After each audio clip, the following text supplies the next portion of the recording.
for home care.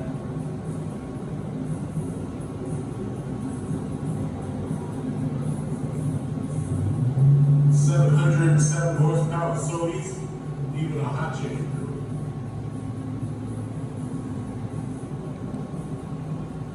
In the criminal justice system, street racing offenses are considered especially heinous. In New York City, the dedicated detectives who investigate these felonies are members of an elite squad known as the Street Racing Prevention Unit. These are their stories. This is Costco. Costco right here. And this is the line for Costco. So, how about that line for Costco, huh? Look at this bullshit.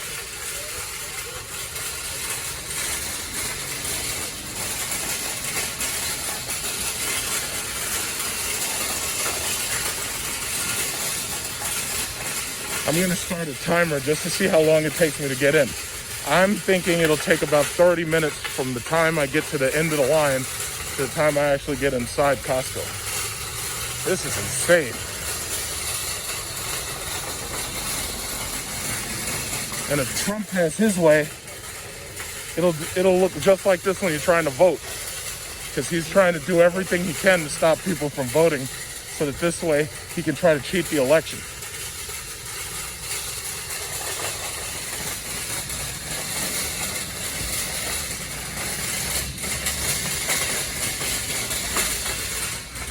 Freaking long, man.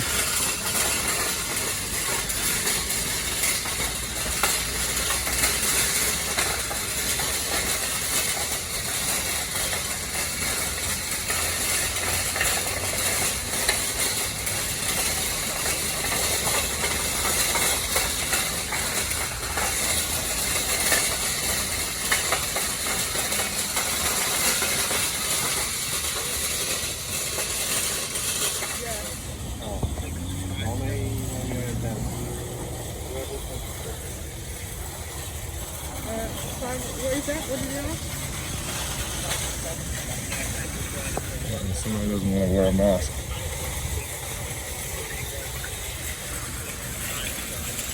Yeah.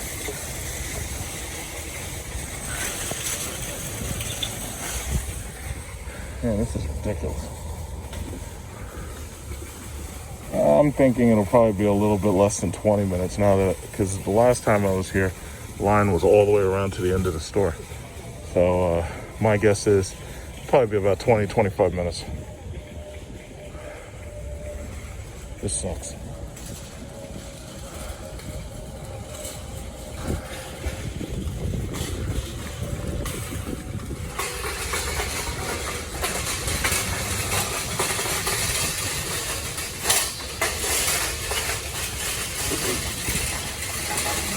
Maybe not.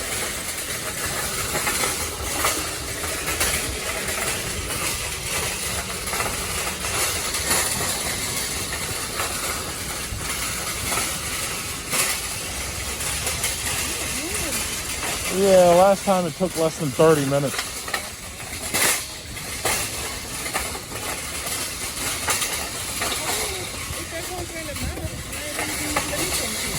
I don't know.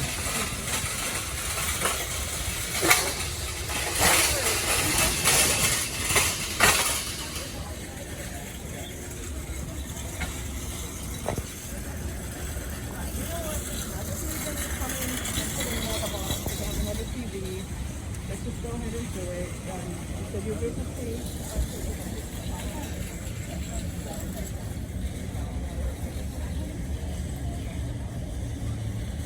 But wait, do you guys, you have the bundle for the Wi-Fi now?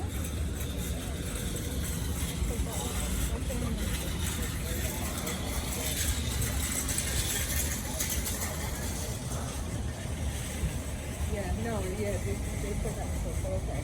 So what is, make sure I'm on the best program that you have, you know, so my bundle for my television channel.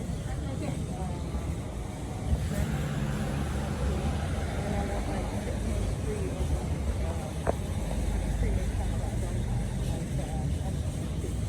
Oh my God, it's Monday morning. These people have nothing to do, nowhere to go except be online in front of me waiting for Costco to open. Well, it's already open, but waiting to get inside. This is ridiculous. It's like, shouldn't these people have jobs or something? It's like, go somewhere.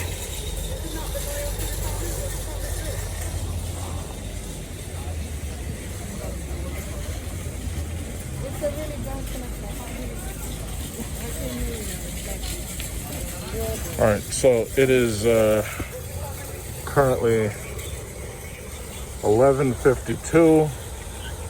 Let's see how long it takes to get inside. It's now 12:08. 12:08.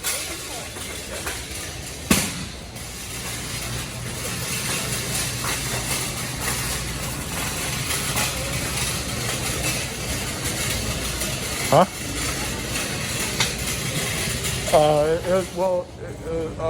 20 minutes. This is 82 inches. 82 inches, and that's 2,300. I just wanted to see what their cost right now on the 70. Yeah. It's a different model. 849 475. 849 475. 75. This one is some different technology. It's 26. That's crazy. Samsung 70. This is the QN70. 949 1,000.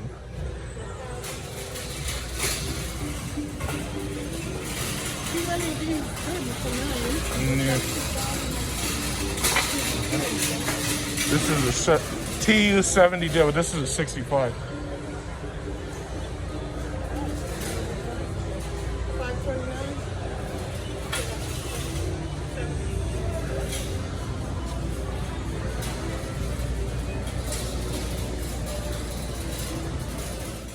Okay, so this is a review about the NU6070 70-inch Samsung television.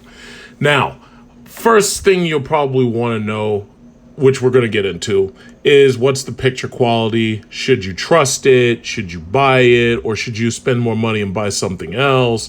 And to tell you the God's honest truth, one thing I'm understanding more and more about televisions, especially now that televisions are pretty much all smart televisions, the size of the television is probably the most important thing. Forget all the technology and all the stuff that they're talking about, that they're trying to sell as a gimmick.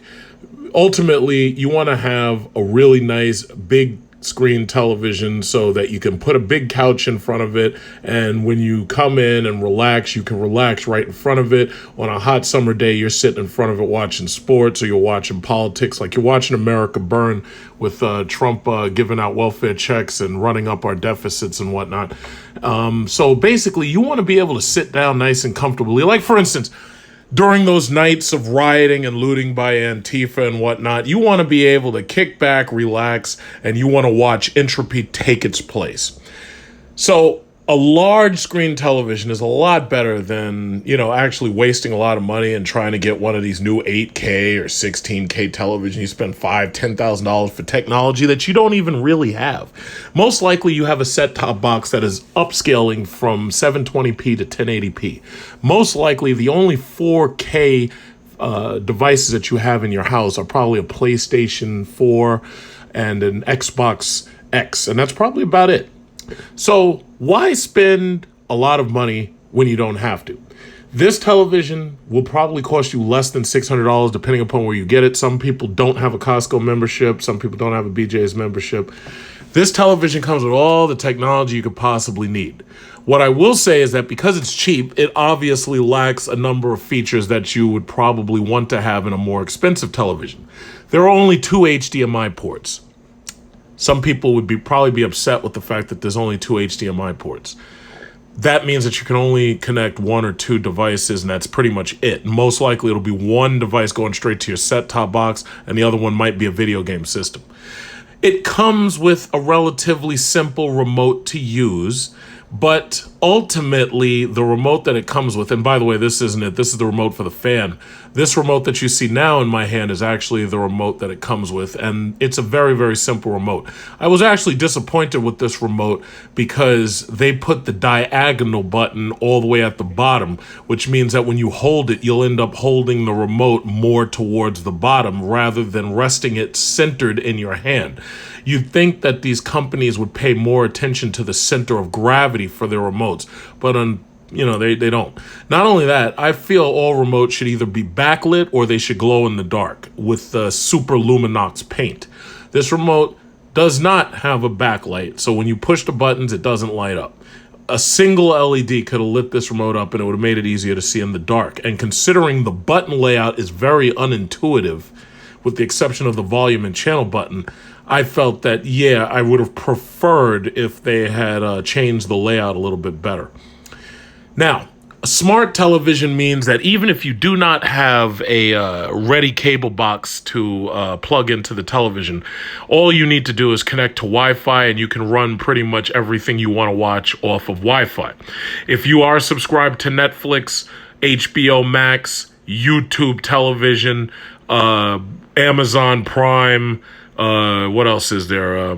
There's a lot of other things that I really can't think of, like Disney Plus and Cinemax. If you are subscribed to channels individually, this television can quickly connect to those televisions, and then there's a small app area store in this television that allows you to download newer apps. All you need, obviously, is your username and password. I downloaded YouTube almost as soon as I got started. Once it searches the coax line to find any DirecTV sources or coax sources from a digital antenna, you're ready to cook. And basically, the television was very easy to actually install. It's better to have a professional do it, but it mounts very close to the wall. There is going to be obviously some gap there, but because of the way the mounting bracket is, the television can slide away from the wall, so if you have to get behind it in order to fix anything. Some of the brackets that you'd probably use are able to they can actually pivot outwards and make it very easy to access what's behind the wall or what's behind the television. Now, as you can see, the picture is gigantic because it's a 70-inch television. It's a beautiful picture. Backlighting was very, very good. The last television that I did a review on was a 50-inch ONN on Chinese-made television that was pretty much no different from Hisense. But one thing I have to say about Samsung is Samsung includes a good set of speakers. So even at the level 30, I felt that the speakers were nice and loud and clear. I felt that the backlighting on this television was nice and bright. Because Samsung plays very closely with PlayStation, obviously, if you want the best connection for a video game system, you're going to want to get a Sony PlayStation capable television. But that's only if you want the absolute best. Samsung includes a game mode, which I'll show you a bit later. Television quality was very, very, very good. I like the picture because of the fact that it's UHD 4K, very, very bright, very, very good looking photo. I cycled through a bunch of these channels here so that you could see. These are the channels that are being streamed directly from the Wi-Fi. These are not the DirecTV channels. So there are fewer channels. I think there's only 100 channels tops, if that many, coming from the Wi-Fi. But the bottom line is, if you buy this television and you're putting it in a part of your house where you don't have access to the cable line because they can't run the cable line or a Fios line, Wi-Fi will get the job done. What I notice, obviously, is that when you load up a new channel, like when you load up a channel for the first time, it starts loading and the Wi-Fi probably might be a little bit slow, which means that the picture quality is a little bit degraded. However, after about a couple of seconds, the image sharpens up and it goes straight from 720p all the way up to the 1080p or 4K, depending upon the source. If you're watching regular channels that are SD, it'll do its best to scale them up. I turned on SpongeBob at one point and I was watching that, and SpongeBob only was able to give me a box picture instead of giving me the full 4K and stretching it out to the 2160p. So Samsung has a very easy to use interface, as you can see. It's very simplified. I think they're learning a lot from Apple and Google Android interfaces, but they've done their best to simplify everything. So there's fewer options than there could be. But when it comes to picture modes, I like to use standard instead of dynamic, and I kind of mute the colors instead of brightening them up because I feel it looks more realistic.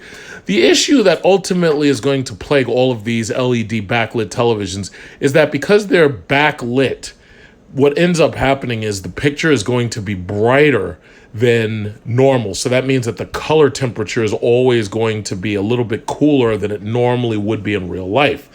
Plasma televisions didn't really have this problem because they had extremely high contrast ratios. CRT televisions from the 80s onwards to the early 2000s also didn't have this problem because, again, they were getting their image from a phosphorescing back tube, while plasma television was getting their image from basically phosphorescent gas.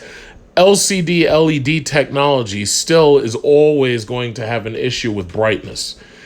Now, as you can see, there's a little bit of glare in the back, but it's not terrible. But as you can see, as soon as the screen dims, you can see whatever's happening in the background. You can see the lights that are in the background, the recessed lighting.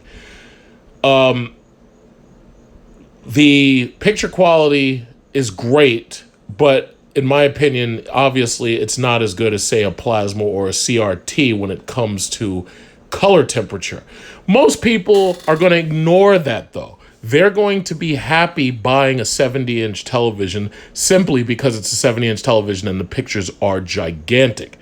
They're not going to so much be worried by the fact that contrast might be off or the colors might not be fully natural, because for the most part, nobody really knows how to calibrate colors on their television anyway. And even within the industry, there's always going to be argument as to whether calibrated colors are fully accurate. So thus far, I'd have to say the image quality is great. In the shot. There's so many phones that you're getting here, right? It's crazy. You're also getting, it's crazy. It's huge. So even if you don't have a large phone, the whole point is you're not running for a phone with this system. If you have elderly parents like I do, and I know like you do as well, it's nice to have this everywhere.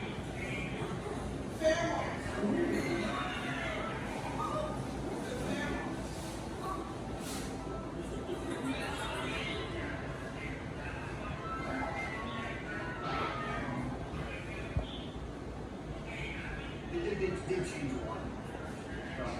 But I think they've not been super great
If I'm not there, we may as well check this in for air.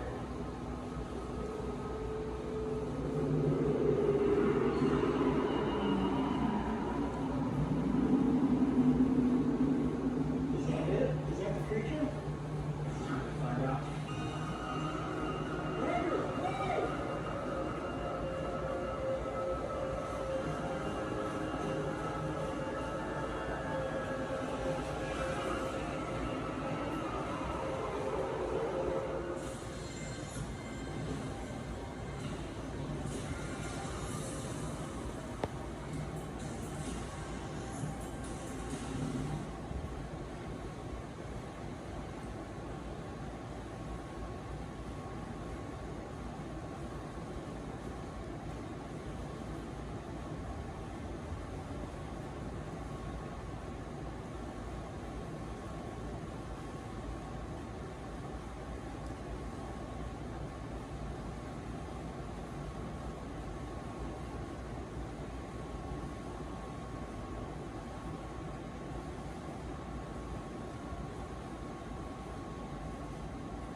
It Bob just got on furniture.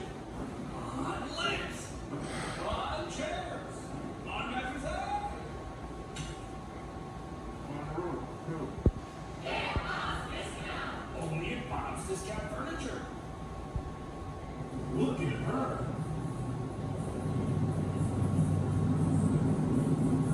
Got myself for a hotel.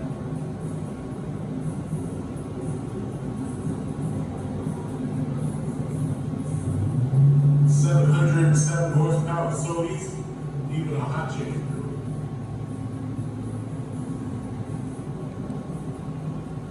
In the criminal justice system, street racing offenses are considered especially heinous. In New York City, the dedicated detectives who investigate these felonies are members of an elite squad known as the Street Racing Prevention Unit. These are their stories.